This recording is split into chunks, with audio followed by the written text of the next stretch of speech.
Jusqu'à la source du fleuve Nil. Donc vous avez en dessous la Zambie et tous les pays qui sont en dessous de nous là-bas. Tout ça, il y avait des royaumes, mais on savait dire, puisqu'il y avait des traités, effectivement, comme il est dans son livre, qui avaient été remis à Stanley pour démontrer, même si les empires vont au-delà des frontières, mais chaque chef savait exactement où se limitait son pouvoir. Et donc, moi je crois qu'au niveau de l'indépendance, qu'est-ce qu'il fallait refaire les Congos d'avant 1885? Ça, c'est la première question. Est-ce que si on avait remis les Congos aux chefs coutumiers, entre-temps, avec l'évolution technologique et scientifique, les chefs coutumiers eux-mêmes, à ce moment-là, étaient frappés par la même sentence douloureuse qu'il fait aux politiciens congolais. Donc, à l'indépendance, nous n'avions que 25 universitaires, et parmi lesquels la plupart n'étaient que des philosophes. Et donc, s'il n'y avait pas d'intellectuels aguerris parmi les politiciens congolais, donc il n'y en avait pas non plus parmi les chefs coutumiers. Et donc la question ici fondamentale, c'est la question de la volonté politique, c'est la question de la vision. En 1960, quand on nous donne et quand nous arrachons cette indépendance, nous étions au même niveau que le Canada, l'Afrique du Sud et la Corée du Sud.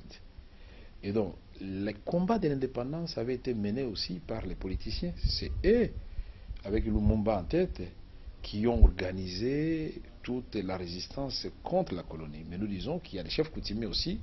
C'est le cas de notre chef coutumier à Kabaré, chez les Bashi, qui avait été relégué, les Mwami 00 avait été relégué à Kinshasa parce que lui, il avait dit non aux colonisateurs.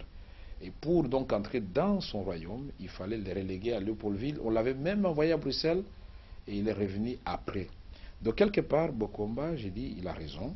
Parce que pour percer, les colonisateurs devaient casser le pouvoir des coutumiers. Et malheureusement, quand le président Mobutu arrive, il enfonce le clou. Quand Laurent Désiré Kabila arrive, au lieu de réhabiliter les chefs coutumiers, il enfonce davantage. Et Joseph Kabila, lui, n'en parle même pas. Et donc, nous sommes devant une situation. Il faut évidemment parler des enjeux de la réhabilitation des pouvoirs des chefs coutumiers. Et je pense que le livre de notre compatriote Bokomba constitue un outil de départ qui peut amener une discussion fructueuse. La Chambre des chefs coutumiers, je suis d'accord, c'est une très bonne chose, d'autant plus que la Constitution actuelle reconnaît la réhabilitation des pouvoirs des chefs coutumiers. Et donc, quand je dis qu'il a raison, c'est vrai, parce que la Constitution le dit, parce que quand vous lisez l'histoire, les Congos étaient quand même régis par une certaine organisation, des entités territoriales qui fonctionnaient très bien. On connaissait la hiérarchie dans les villages. Et là, la désignation du chef, ce n'était pas la démocratie à l'occidentale. Celui qui devait devenir chef était connu même avant de naître. Il devait suivre certains rites initiatiques aux valeurs ancestrales et il devait être soumis à certaines rudes épreuves pour savoir est-ce qu'en cas de confrontation entre deux royaumes, ces chefs torturés, est-ce qu'il ne va pas livrer tous les secrets du royaume? Est-ce qu'il peut jusqu'à son sang défendre le royaume? J'ai beaucoup aimé ce qu'il a écrit dans son livre et c'est vrai que le chef était connu dans le ventre de sa mère. Quand il naît, c'est un garçon, dit ça sera le futur chef du village et on le forme pour qu'il devienne chef. Il grandit dans la douleur. Il est dans la population, il connaît le problème, et donc quand il devient chef, c'est tout à fait naturel, la population l'aime déjà, et lui connaît le problème de cette population. Mais encore une fois, il y a la question de la volonté, comme il a dit, il y a la question de l'intelligence et de l'amour. Merci. Merci, M. Vital Kamere. Deuxième point, M. Bokomba, ayant interrogé l'histoire du Congo, estime qu'il qu'il existe un flou artistique sur les conditions qui ont prévalu lors de la mutation de l'État indépendant du Congo, CEIC, et propriété privée du roi Léopold II, roi de Belge, en colonie belge. Alors, les 15 novembre 1908, d'où son interrogation de chercher à savoir si, en réalité, il ne s'était pas agi d'une saisie du bien du roi Léopold II par ses créanciers et pour cause d'insolvabilité. Alors il dit, si tel est le cas, la Belgique n'aurait-elle pas finalement été une simple administratrice déléguée d'une société anonyme dénommée Congo? Ce dernier point revêt d'une importance capitale, puisque si cette hypothèse s'est vérifiée, les Congos appartiendraient en réalité à des actionnaires totalement anonymes et donc invisibles qui exploitent le Congo, alors comme bon il leur semble, selon Bokomba. Alors cela expliquerait alors finalement l'instabilité et l'insécurité et les sous-développements qui règnent finalement au Congo. Alors quelle est votre compréhension de cette interprétation de ces moments cruciaux de notre histoire? Il a parfaitement raison. Le roi Léopold II avait été forcé de céder le Congo, qui était sa propriété privée, à la Belgique, à la suite d'un endettement très élevé. Et ce que je dois dire, pourquoi la Belgique? La Belgique était sans ambition. C'était le petit pays parmi tous ces pays qui étaient à la conférence de Berlin. Et donc les grands de ce monde ont dit, bon, écoutez, ça ne sera ni la France, ni l'Allemagne, ni l'Angleterre, ni les États-Unis d'Amérique, ni l'Union soviétique. Nous donnons à un petit pays qui va gérer ce Congo, qui sera considéré comme un réservoir où nous irons tous puiser nos ressources pour des besoins de développement de l'industrie d'armement, de l'industrie lourde et autres. Et donc, ce qu'il dit est vrai, et nous avons déjà lu beaucoup d'écrits là-dessus.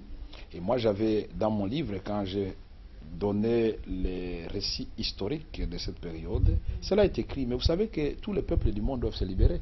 Même les Américains qui sont devenus les puissants aujourd'hui, ils étaient colonisés, occupés par les Anglais. Et donc, il fallait arracher cela.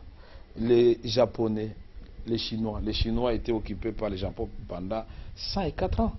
Aujourd'hui, la Chine est devenue la deuxième puissance mondiale. Donc, quelque part, quand vous regardez comment le monde a évolué, vous allez voir que la civilisation était d'abord africaine. Cheikh Anta Diop l'a bien démontré et notre frère Bokomba le reprend très bien dans son livre.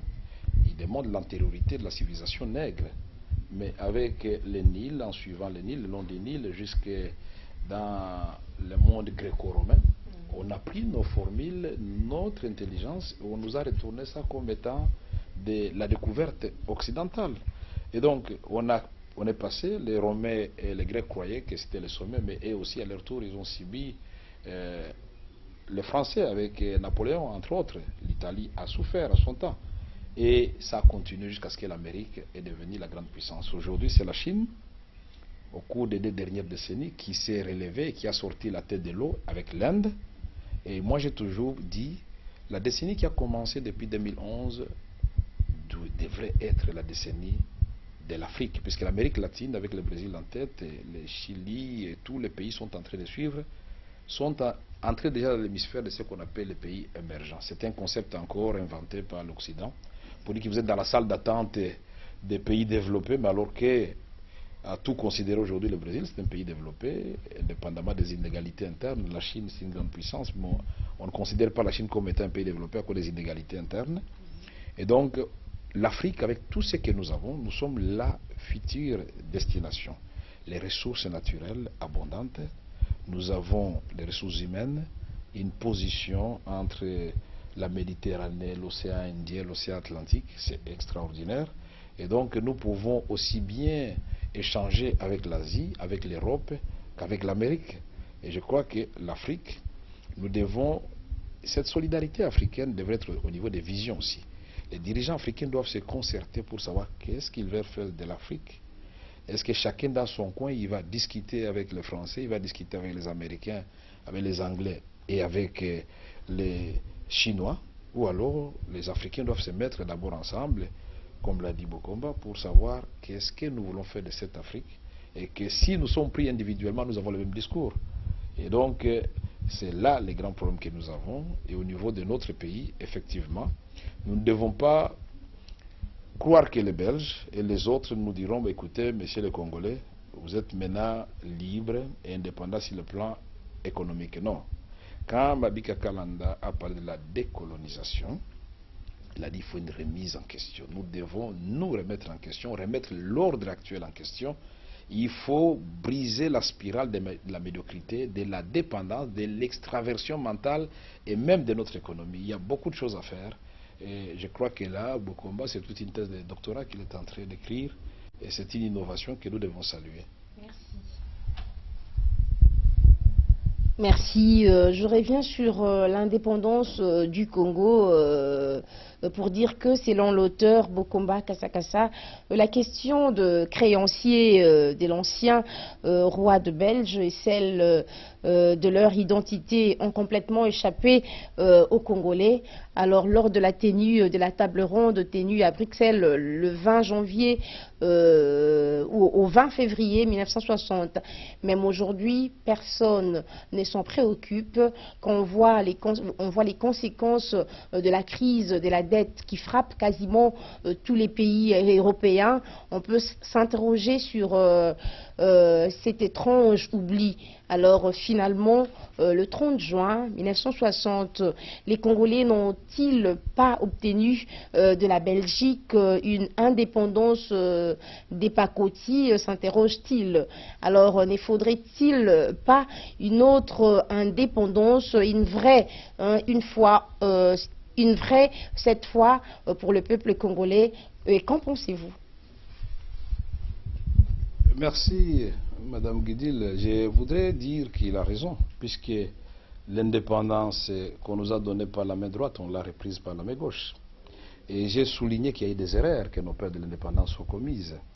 Nous avons l'indépendance, au lieu de nous tenir d'abord tranquilles comme une fourmi qui construit sa maison et sortir la tête quand on est prêt, nous avons sorti la tête trop tôt, et qui fait que nous avons obtenu l'indépendance sur le plan administratif. Mais les Belges partaient avec les secrets de notre industrie, de notre économie et même de toutes les explorations qui avaient été faites sur le plan géologique et autres. Et donc, nous n'avons pas encore d'indépendance économique. Nous-mêmes, nous n'avons pas pensé à un modèle d'accumulation du capital qui devait remplacer le modèle que les Belges avaient utilisé pendant la colonisation, dont le point de chute central était l'agriculture. L'agriculture qui a donné naissance à l'industrie, et cette relation agriculture-industrie qui a créé d'abord l'agro-industrie avant de créer la grande industrie. Nous avons régressé parce que le modèle tel qui fonctionnait à l'époque, c'était sur base des contraintes, sur base de la bastonnade. Et donc, quand on supprime la chicotte et quand les contraintes disparaissent, les gens ne plantent plus les veillas, les cacao, les cotons, toutes ces cultures pérennes disparaissent, et même les cultures de subsistance qui étaient aussi dictées par l'administration coloniale. Les gens devaient quitter les villages, puisque l'indépendance signifiait qu'il faut aller maintenant vivre désormais sous la lumière de la ville. J'ai beaucoup aimé quand il a parlé de Paris, ville lumière, de New York, une ville qui ne dort pas, alors qu'à Bolobo, la nuit, cette obscurité, c'est ce qui vous amène une sorte de somnifère pour dormir tranquillement. Alors les autres se vendent d'autres choses. Nous disons, nous avons eu effectivement une indépendance sans en avoir une. Les jours où nous allons être maîtres de notre économie, nous maîtrisons le problème de notre population et nous y apportons des réponses appropriées à partir de notre organisation du travail, de la combinaison de nos ressources. Alors là, nous pourrons dire que le Congo est réellement indépendant. Et nous devons chercher les équilibres nécessaires entre nos besoins, les besoins des grandes puissances et les besoins de la région. Puisque nous sommes dans la mondialisation, nous ne pouvons pas croire qu'on va nous laisser tranquilles. Merci. La vraie indépendance de la RDC, selon M. Bokomba, passe par la réhabilitation du pouvoir coutumier congolais. Il affirme que la clé du salut pour le Congo et de la libération des Congolais sera forgée le jour de la réhabilitation du pouvoir traditionnel, pas avant et pas autrement. Alors, curieusement, c'est aussi ce qu'a affirmé Sa Majesté Lemba Lemba, l'actuel président de l'ANATC, Association des autorités traditionnelles du Congo, lors d'une interview qu'il nous avait accordée en 2012 à l'occasion de la cérémonie de la purification du sol congolais, juste avant la tenue du sommet de la francophonie. Alors, qu'en dites-vous et quelle place devrait occuper notre société, l'autorité traditionnelle, toujours et encore ostracisée de nos jours? Quelle place en fait devra occuper l'autorité traditionnelle? Avec la décentralisation qui avait été pensée par les constituants, quand nous avons parlé de la décentralisation, nous avions à l'esprit la réhabilitation des chefferies. Nous avions à l'esprit la réhabilitation des entités décentralisées de base. Vous savez, le vrai développement doit partir de la base. Et ceux qui maîtrisent la base, c'est ceux qui vivent avec nos populations chaque jour. Et vous savez qu'on ne peut pas se développer sans culture. Donc nous devons retrouver nos repères traditionnels, notre culture. Nous devons nous approprier qui sommes-nous. Est-ce que vous pouvez aimer le Congo sans connaître le Congo? Est-ce que vous pouvez aimer Bolobo sans connaître Bolobo? Est-ce que vous pouvez aimer Walungu si vous ne connaissez pas Walungu et les habitudes des gens de Walungu? Et là, il a raison, mais ce n'est pas suffisant. Nous devons, à cette donne-là, ajouter la culture. Nous avons dit, il y a la culture. La culture congolaise, il y a beaucoup de nos habitudes que nous avons abandonnées au motif que nous voulons nous émanciper, nous voulons nous développer. Donc je crois que dans nos décombres de notre histoire, nous pouvons évidemment trouver les fossiles de notre culture où il y a des choses très intéressantes qui peuvent constituer les socles sur lesquels nous pouvons construire un Congo fort. Puisque si tout le peuple congolais ne subisse pas une sorte de révolution culturelle, à l'image de ce que Mao Zedong avait fait avec les Chinois, le patriotisme, le civisme, si nous n'apprenons pas à aimer notre pays, et ceux qui connaissent mieux ces pays, ce sont nos pouvoirs, nos chefs traditionnels, nous allons continuer à patauger. Et donc moi je crois qu'il faut une symbiose. Finalement c'est ce qu'il a proposé. Il faut une symbiose. Les chefs coutumiers doivent avoir leur place dans cette organisation de l'État. Ils ont leur mot à dire parce que ils sont avec les gens qui sont à la base chaque jour. Il ne faut pas non plus ramener tous les chefs coutumiers qui se trouvent dans les provinces venir à Kinshasa. Là, vous allez commettre encore une autre erreur, puisqu'ils vont devenir aussi des potentats ici à Kinshasa, et ça va devenir l'histoire de déshabiller Saint-Pierre pour habiller Saint-Paul. Président, vous avez naguère à assumer les fonctions de président de l'Assemblée nationale et aviez démissionné à la suite d'un différend qui vous a opposé au président de la République sur l'entrée des militaires rwandais au Congo, alors que vous n'étiez pas informé de ces accords entre les deux pays, selon vos propos un jour, je me rappelle.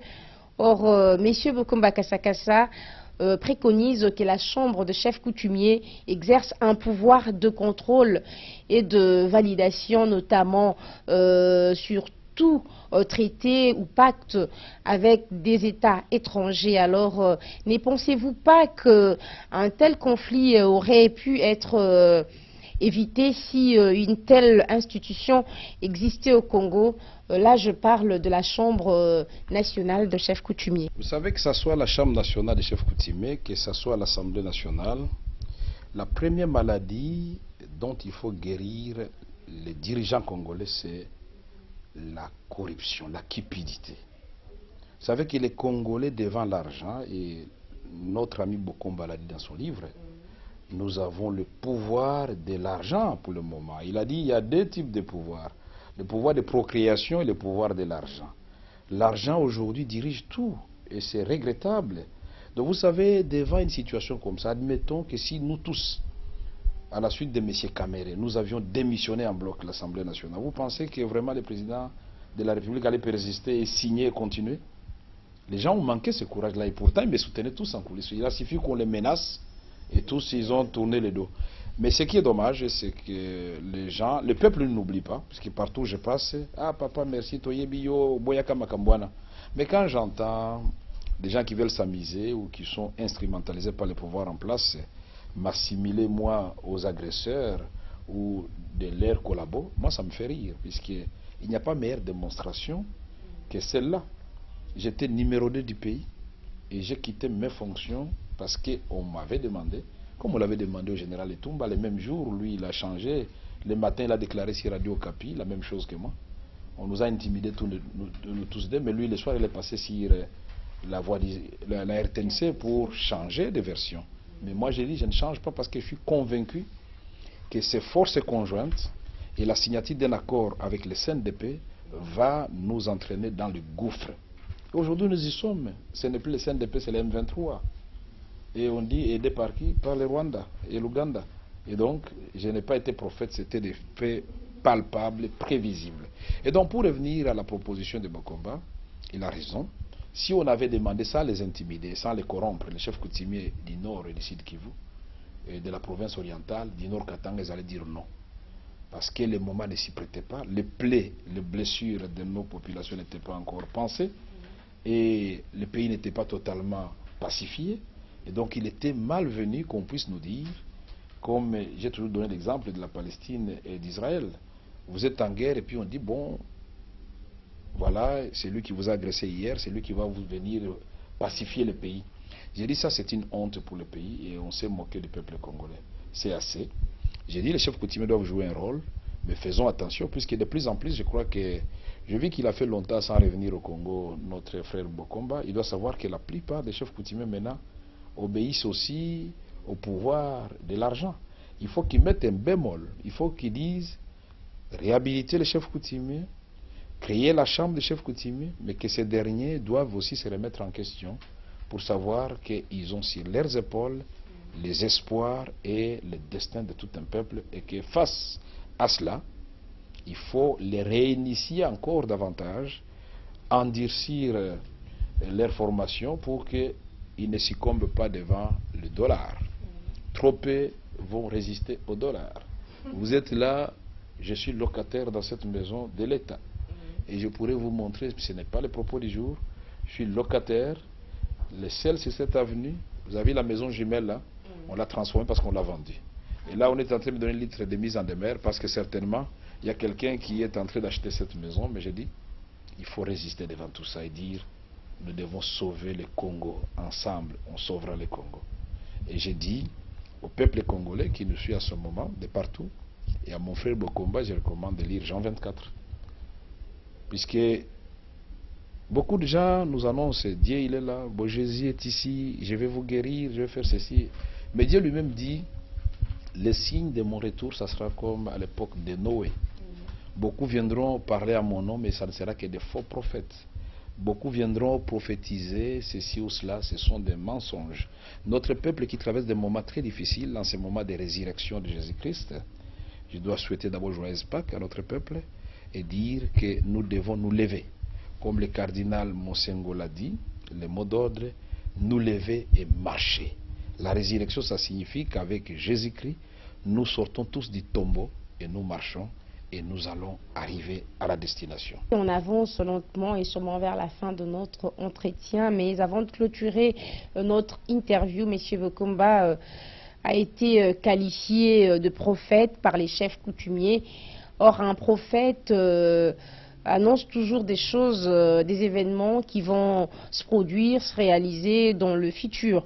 Pensez-vous que la proposition de Bokomba Kassakassa est une prophétie? Je crois que quand nous étudions dans la science, c'est en matière de sciences sociales, on peut à partir du passé et du présent projeter l'avenir. Il n'y a rien de prophétie là-dedans, c'est l'intelligence. Donc on peut projeter l'avenir. Nous avions dit en 2007, et on avait même fait un plan de sortie de crise et de sécurisation du Nord et du Sud Kivu. Dans ce plan, nous avions dit tant que la communauté internationale, qui nous avait amené en 1994 à la faveur de l'opération turquoise, des millions de réfugiés autour, malheureusement parmi lesquels les ex-FARC Interahamwe, n'aura pas pris sa responsabilité, et nous allons continuer à patauger. Et j'avais dit qu'il fallait transformer le mandat de la MONUSCO, créer une force du genre Artemis, et que c'est cela qui va marcher. Mais aujourd'hui, combien d'années après, la communauté internationale vient de se rendre compte qu'il fallait le faire. Vaut mieux tard que jamais. On ne va pas se contenter non plus d'une simple résolution. Il faut qu'on prenne des mesures, il faut qu'il y ait un plan opérationnel que notre gouvernement devait présenter à l'Assemblée nationale pour que le peuple congolais sache voici comment va opérer la force spéciale, voici le périmètre où se trouvent les ex-FARC Interahamwe, les LRA et NALU, et prendre des dispositions pour sécuriser nos populations civiles. Et donc, moi je pense que les Nations Unies avaient démontré en 1994 deux défaillances. La première, c'est que les Nations Unies, qui avaient des troupes le long de la frontière, ont laissé passer parmi les réfugiés des gens qui avaient des armes, et même des armes lourdes. Deuxième défaillance, on a mis et les militaires et les civils dans le même camp. Quand on a dit qu'ils sont militaires, on dit que le Congo n'est pas en guerre, les Zaïre de l'époque n'est pas en guerre contre le Rwanda, donc on ne peut pas les prendre par l'organisme spécialisé des Nations Unies en charge. Quand on dit non, non, vous êtes des réfugiés, ils ne sont pas des réfugiés civils, donc les HCR ne les acceptent pas. Donc on a eu affaire à une confusion qui a démontré le dysfonctionnement du système des Nations Unies et même son impuissance. Et donc aujourd'hui, le peuple congolais doit se lever comme un seul homme. Nous devons faire le lobbying comme nous l'avons toujours fait, parler de nos millions de morts, parler de nos femmes, nos sœurs, nos enfants violés. C'est ce langage-là que les Nations Unies entendent, puisque pendant longtemps, le Rwanda a parlé du génocide partout, le Rwanda était entendu. Et donc moi je crois que nos amis qui sont au niveau de la diaspora doivent prendre les relais, puisque je suis en train de lire sur Internet une résolution pour ne rien faire. Mais alors les amis, ceux qui disent ça, ils proposent quoi pour le peuple congolais? Que nous prenions les armes? On va prendre les armes sans entraînement? Notre armée est déjà infiltrée par le mixage et le brassage. Muntinga, qui est sénateur, rapporteur du Sénat, lui-même reconnaît dans une lettre ouverte qu'il vient d'adresser au président Kabila qu'il est au pouvoir, il ne cherche pas le pouvoir, mais cherche à dire la vérité. Et la vérité, elle est dure pour le peuple congolais. Nous sommes les derniers de la planète en ce qui concerne l'indice de développement humain. 1%, moins de 1% des Congolais, ça c'est Moutinga qui écrit, ont accès à l'eau potable et à l'électricité. Plus de 73% des Congolais vivent dans la misère inacceptable, n'ont pas accès à la nourriture saine. Et sans parler de la santé, il a parlé des dysfonctionnements de notre appareil judiciaire et de l'appareil de défense sécuritaire. Ça, c'est quelqu'un du pouvoir qui l'a dit. Et donc, je pense que ça sera entendu puisque ça vient de quelqu'un du pouvoir. Merci. Nous sommes pratiquement à la fin de notre entretien. S'il y a un sujet toujours en rapport avec les deux ouvrages dont vous auriez voulu aborder au cours de cette interview que je n'ai pas évoqué, et aussi recommanderiez-vous cet ouvrage à la classe politique congolaise? Si oui, pourquoi? Et finalement, qu'est-ce qui vous a plus impressionné dans ces ouvrages pour clôturer notre entretien? Beaucoup aimé comment mon très frère Bokomba a parlé des réformes, a parlé de l'indépendance et de la révolution, mais en même temps parlé des enjeux de la réhabilitation des pouvoirs coutumiers. Dans un style, je vous ai dit qu'il a varié selon les chapitres. Il y a des fois où il adopte un style romantique, il y a des fois où il rentre vraiment dans un style scientifique, et puis avec des recherches chiffrées. Et ça m'a beaucoup plu parce que c'était à la fois un ouvrage que je peux recommander aux politiciens, aux chercheurs et aux étudiants. Les étudiants de la faculté des sciences sociales, ils peuvent lire utilement cet ouvrage, sciences économiques, sciences po, sociologiste, anthropologiste, un ouvrage intéressant pour la formation de nos futurs cadres. Et je voudrais dire à notre frère Bokomba, courage, il faut continuer la recherche. Nous sommes ensemble et je crois, comme il a dit très bien, avant de naître, Dieu prédestine à chacun de nous à une mission donnée. Chacun de nous doit identifier sa mission. Il ne faut pas demander au Congo qu'est-ce que le Congo va faire pour vous. Qu'est-ce que vous allez faire pour le Congo? Chacun de nous est acteur. Il ne faut pas que nous soyons des spectateurs, y compris la population. Et c'est de cette façon-là qu'on va gagner ensemble. Et en gagnant ensemble, il y aura de la justice distributive, puisque là, c'est aussi notre paire de manches. Cette injustice qu'on relève toujours au niveau de la répartition du revenu national. Nous sommes arrivés à la fin de notre entretien. Je rappelle que je recevais pour vous, messieurs Vital Kamerhe, en sa qualité du président de l'Union pour la nation congolaise. On a décortiqué les 2 ouvrages de messieurs Bokomba Kassakassa, établis au Grand-Duché de Luxembourg. On a parlé des réformes, révolution et indépendance pour un Congo meilleur. Également, on a aussi parlé de cet ouvrage, les enjeux de la réhabilitation du pouvoir coutumier. D'ici là, pour les comptes d'un autre reportage ou émission, messieurs Kamerhe, je vous remercie de nous avoir reçus. Merci beaucoup. Merci. C'est un plaisir toujours de vous voir et de parler à travers un mobile qui est très suivi. Merci beaucoup.